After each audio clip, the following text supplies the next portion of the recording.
Good morning.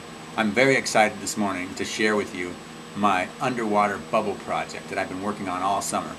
I have a pool in my backyard and I go for a swim just about every morning when the weather permits. And I have a camera. This is an Olympus Stylus 720 SW, it means shockproof and waterproof.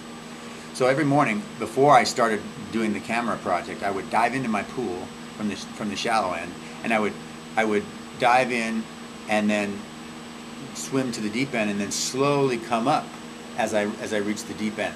And as I would come up, I would just naturally blow bubbles, blow air out of my nose as I was rising.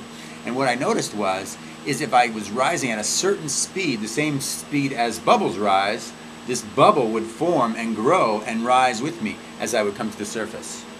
And I thought, wow, this is cool. I would have this bubble sometimes almost as big as a basketball right in my nose, right under my nose. And I thought, whoa, I'd love to get a picture of that. And since I had this underwater camera, I decided to give it a try. So it's challenging because, for a couple of reasons. Number one, you can only do it once, because after you do it once, the water is moving around and the bubbles don't form nice and big. So you can only do it once a day or once in a long period of time. And the other challenge is, with a point and shoot camera like this, you have you press the shutter button, and it takes the camera a second or two for it to do its focusing and adjusting for exposure. So it's hard to, you can press it halfway to get it ready, and then when you're ready you press it the other way and press it the rest of the way, and then it snaps. So it's a challenge when you're underwater and you're diving and you're trying to hold on to your camera and you're trying to press this halfway and you're trying to blow and you're trying to rise at the same speed as the bubble and you're trying to blow air out at the right speed so the bubbles form nice and large. And that's the challenge.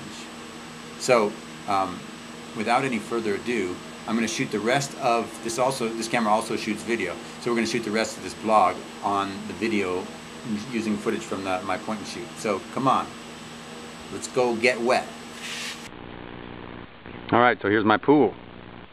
You're looking at the mountains and the deep end over here, and as we go over to the left here, there's the shallow end, and over here on the other side of the barbecue is where I stand to get ready for my dive into the pool.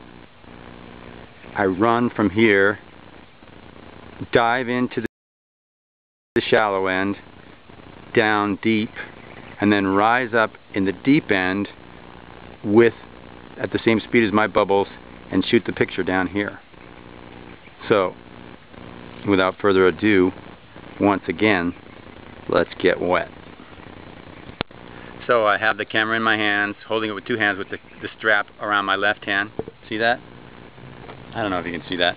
But anyway, so I'm about to do my little bubble dive, and I have my camera on video function for your viewing purposes rather than still photos.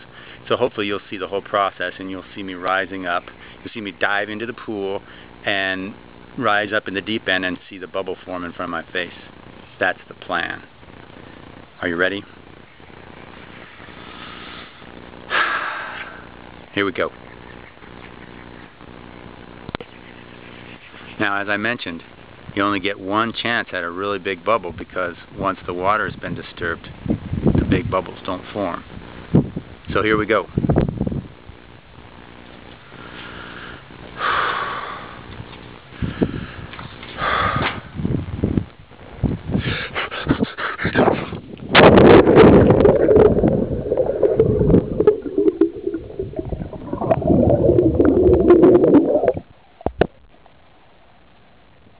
That did not work at all.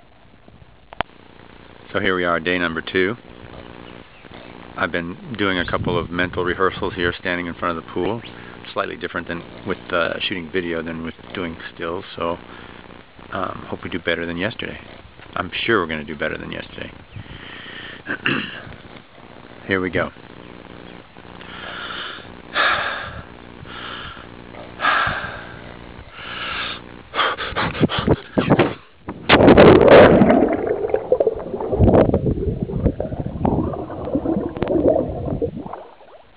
I think that was a lot better.